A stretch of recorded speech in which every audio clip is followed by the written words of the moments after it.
Hi folks, this is Akib Kazi. Today I want to show you the newest feature in Splunk AI Assistant, or SIA for short, in our newest release, 2.2.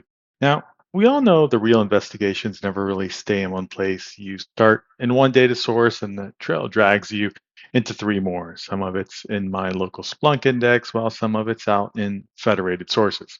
And normally just knowing where all of it lives and writing the search to go get it is really half the job before you've really learned anything. So the whole idea here is simple. Instead of all that, you just ask. Let me show you. So first thing, I'm dropping into an environment I don't really know. Instead of trying to remember every index and data set by name or even where they're located, I'll just ask what's actually in here. So let's go ahead and ask what security data I can query in this environment, including my local Splunk data and federated data sets. Now, there it is. It lays out the whole landscape for me. What's local?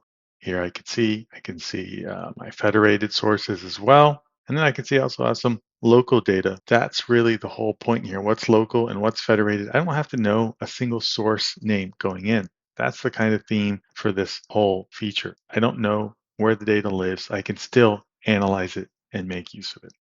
So now let's start digging a little bit deeper.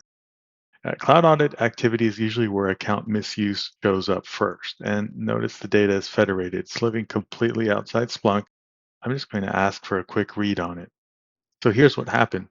Agent mode took that plain English question, figured out this is federated data, wrote the SPL2 to go get it, and handed me back a clean triage view. Top source addresses, what services they hit, the actions. I didn't write a line in that search.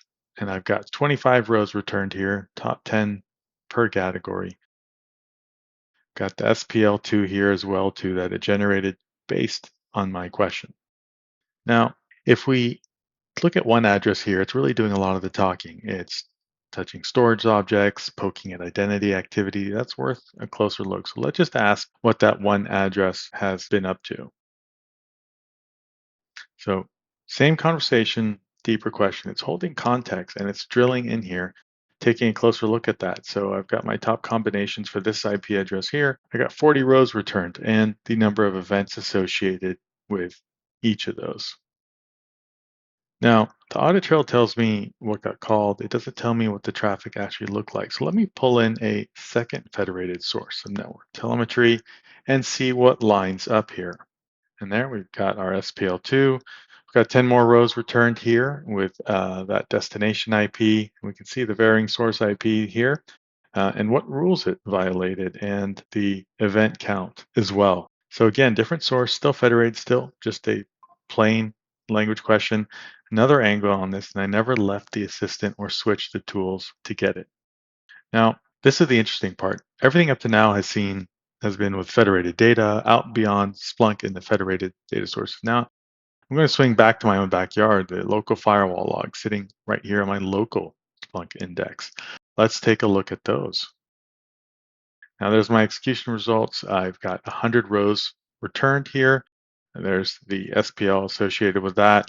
I can see here my source IP, my destination IP, the action, and the sorted by event count.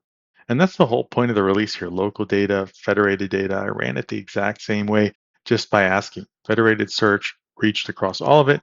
And I never once really had to think about where any of the data actually lived. Now let's take a closer look at that SPL2. If you're the type that wants to see the details, let's take a look at the SPL2 that the Splunk AI Assistant used to provide those results and explain it and help us understand it better too. Here's the SPL2. At each point, I've got my SPL2 from the first search and an explanation of what each part does, and then the second one here, and then the third one, clearly explaining what that SPL2 does. Nothing's hidden. It's all right there. I can read it. I can sanity check it. Maybe I want to save it and reuse it in the future as well too. Everything is there available for me. And that's the new federated search feature in Splunk AI Assistant. One question, and the assistant builds the entire query path across local and federated data for you. It's an open beta. It's live right now. And honestly, I just go play with it. Links right there. Go ask it something, explore, have fun. Thanks, everyone.